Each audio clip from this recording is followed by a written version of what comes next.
and welcome to the Politics of HollyWeird. I'm your host and Liberty Nation correspondent, Kelli Ballard. And in today's episode, we're going to be talking about Walt Disney World getting woke again. And also on the agenda to talk about is a new movie that's coming out that's getting pretty good reviews, surprisingly, considering its topic. How about a lesbian nun drama? That's right, that's what's getting such good reviews, is a new movie about a lesbian nun.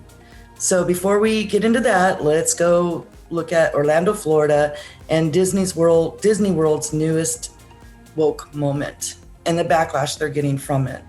So Disney World's theme, Happily Ever After, the pre-show greeting, used to be ladies and gentlemen, boys and girls. And now they've changed it to good evening, dreamers of all ages. That has not made a lot of people happy, especially since Disney has already changed so many things. They've decided to put warning labels on some of the Disney's most classic movies like the Dumbo and Peter Pan because they allude to racism and things that are not politically correct today. So we're talking like the lead crow in Dumbo, his name is Jim Crow, so obviously that's kind of a problem.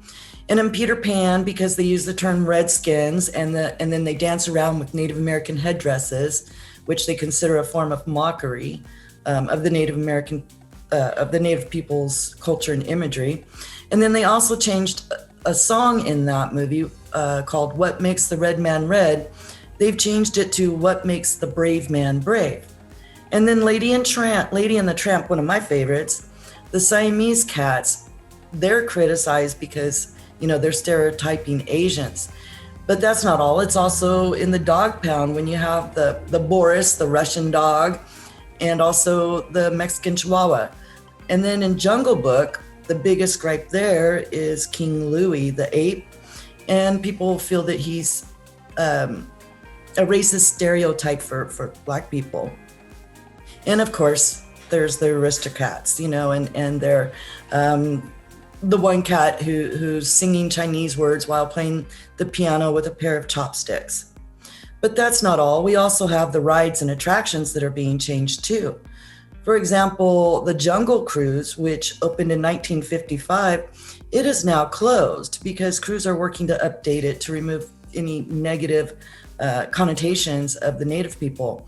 Apparently, some of the features in the activity make it look like the Native people are savages or subservient.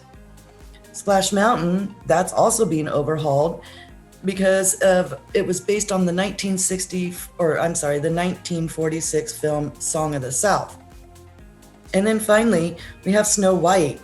That ride did receive a makeover, but not enough for the woke people who claim the prince is still kissing the sleeping princess without her consent.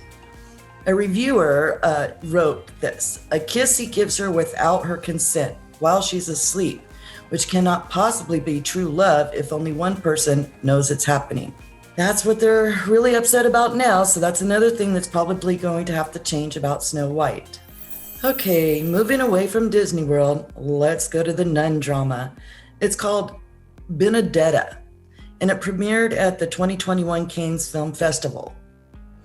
And it's been classified as an erotic drama about a 17th century young nun who has an affair with another nun.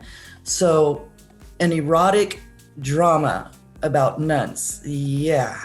Jordan Rumi, if I'm pronouncing that name correctly, of World of Real, said this: erotic, violent, religiously sinful, and absurdist. You have never seen a movie quite like this one. It's a feminist take on Christ. Okay, not really something I'd be interested in seeing, but to each their own. So let's move on from the lesbian nun and let's talk a little bit about Pride and Prejudice. So for those of you who have Xfinity cable and have the Peacock channel, there's a new, it's not a game show, it's a new reality dating show. It's called Pride and Prejudice, an experiment in romance. It hasn't aired yet, they're still casting. It's being billed as a Regency-style dating series with the intent of bringing traditional romance inspired by Jane Austen's classic novels back to dating. So apparently, if you're on this show, the men, gender, I don't know, whatever, they need to be able to have good penmanship and write poetry, and they have their dates doing archery and such like that. So that one, like I said, is still being cast. So I guess if you're interested, you can still apply as well. So that's something I guess you can look forward to coming on Xfinity's Peacock channel. And I'm just going to make a quick notation. I wrote about it in the column a little more, but the TV talk show, The Talk, used to have Sharon Osbourne.